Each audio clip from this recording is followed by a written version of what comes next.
important yet sometimes overlooked science, or we could say focus of the deen, and this is brotherhood and sisterhood, or community.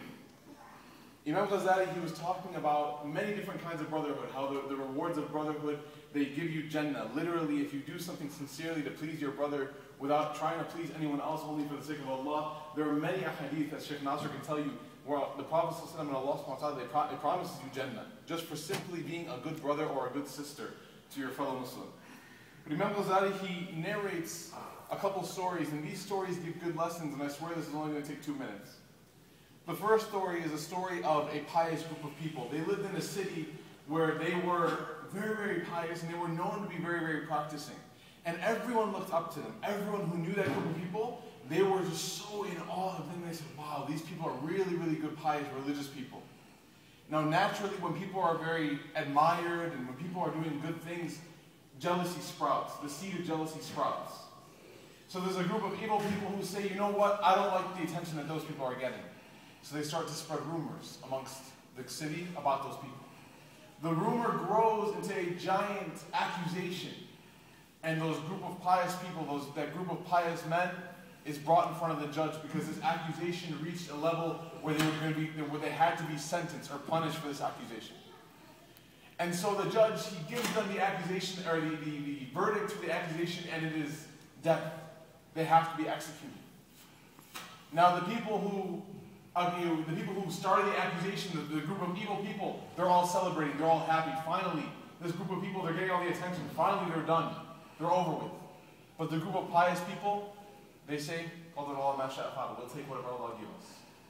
So they walk into the execution area, and if you know back then, executions weren't pretty. It wasn't an injection, it wasn't the chair. It was either beheading or it was some sort of you wouldn't want to watch it before you get thought, right?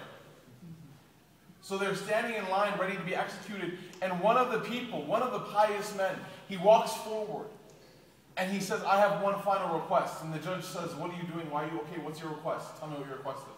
And he goes, I would like you to kill me first. I would like you to take my life first. And the judge said, this is very weird. I've never seen this before. Normally, when a group of people are about to be executed, all of them are begging to be taken last. But this man said, I want to be taken first. So he said, okay, if you want to be taken first, that's fine, but before we execute you, tell me, why did you make this suggestion? This is very odd. And the man replied, said, if I am taken first, if you take my life first, those few minutes in which you're executing me are an extra few minutes for my brothers to live and make dhikr to Allah subhanahu wa ta'ala.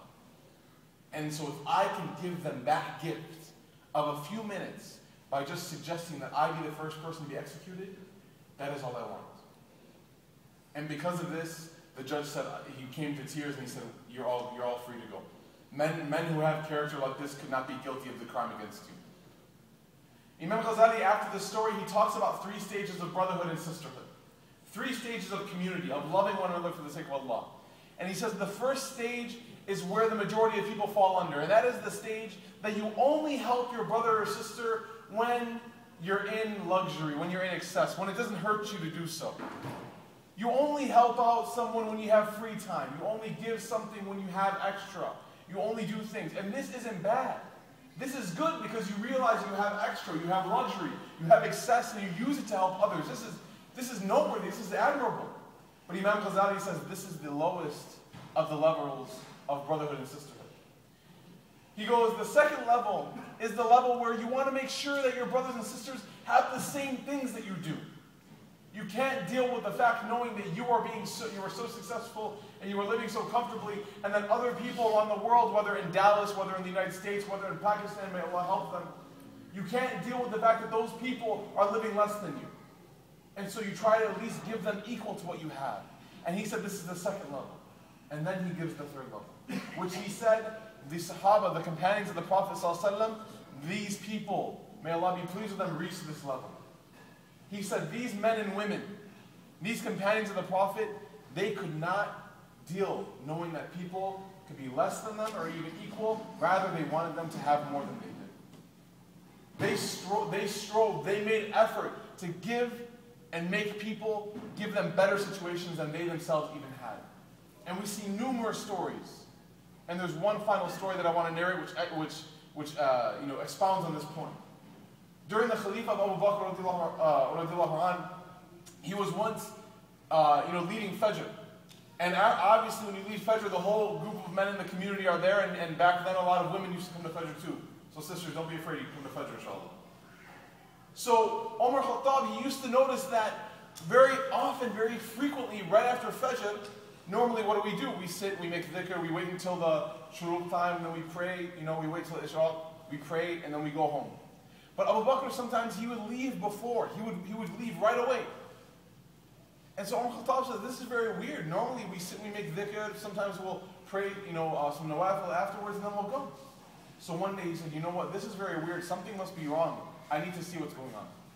So Abu Bakr left one day after Fajr prayer, and Umar Khattab said, I'm going to follow him, I'm going to sneak behind him and see. Not for the sake of suspicion, but for the sake of helping his brother. He wanted to see, is he too shy to ask me for help for something? Again, look at the brotherhood. So Abu Bakr went and he followed him, and he saw that Umar Khattab saw that he would go all the way to the outskirts of this village, and he would enter this small hut, small little building. And so Umar Khattab would go to the window and he looked inside and he saw Abu Bakr cleaning the floors for a while, then cooking some food for a while, then mending some clothes for a while, then straightening the place up for a little bit, and then eventually he saw him leave. And this is like for an hour, maybe 2 hours. So Umar Khattab waits until Abu Bakr leaves the house and goes back to the city, and he knocks on the door. And he says, hello, this is Umar Khattab, I want to see who lives here. And this old blind lady comes to the door.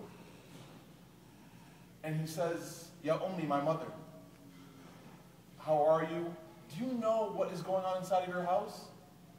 And she said, yes, this man, he comes and he helps me and he does all these chores. I tell him he doesn't need to, but he always comes. He takes his time and he does these things for me. And it helps me. Without him, I wouldn't be able to live properly. Because of my eyesight, it has left me and I have no children, no family to help me. And he said, Ya Ummi, do you have any idea who this man is? Keep in mind, he's the Khalifa of the time. And the lady says, no, he won't tell me his name. And Umar Khattab began to cry. And he said, you're making it very hard for us to compete with you for Jannah, Abu Bakr.